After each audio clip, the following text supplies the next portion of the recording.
Hello guys! Welcome to my math tutorial in your tutors about Aragon. I'll bring you some another topic today guys, which is root of fraction. But before that, please like, share, subscribe, and click notification bell to notify you for the new video. So let's start! Root of fractions. This is what we call radical symbol. We have here index 3 and we have here a number. This is what we call cube root of a number because the index of 3. The question is, what number is used as factor 3 times equal the given number? See with this expression.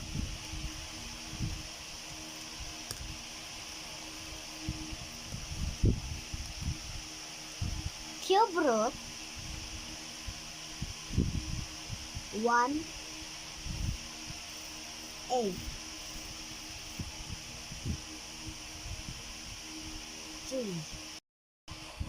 Told us to find the number that used as a factor 3 times equals 1/8. So cube root 1/8 is equal to 1/2 because 1/2 times 1/2 times 1/2 is equal to 1/8. So we can write cube root 1/8 is equal to 1/2. Let's simplify. Square root of 1/16, we don't need to write 2 here. It indicates 2 or square root. We need to find the number as a factor. Twice give the answer of 16. The factor of 1 is 1 times 1.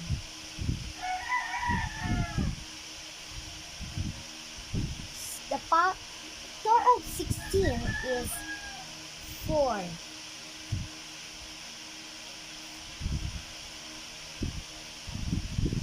Four is equal to 1/16.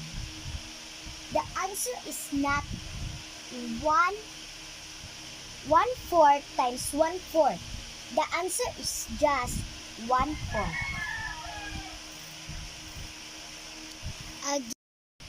I'll give you another example of cube root 8/27. We have to find the number which used as a factor twice give an answer of 8/27. So the factor of 8 is 2 times 2 times 2 over the factor of 27 is 3.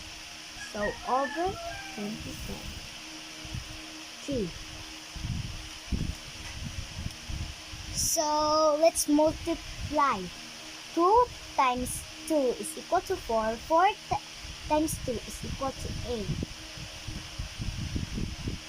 3 times 3 is equal to 9. 9 times 3 is equal to 27. The answer is just 2/3. 2/3. So the final answer is 2/3. Thanks for watching. I hope you liked my lesson today. Bye!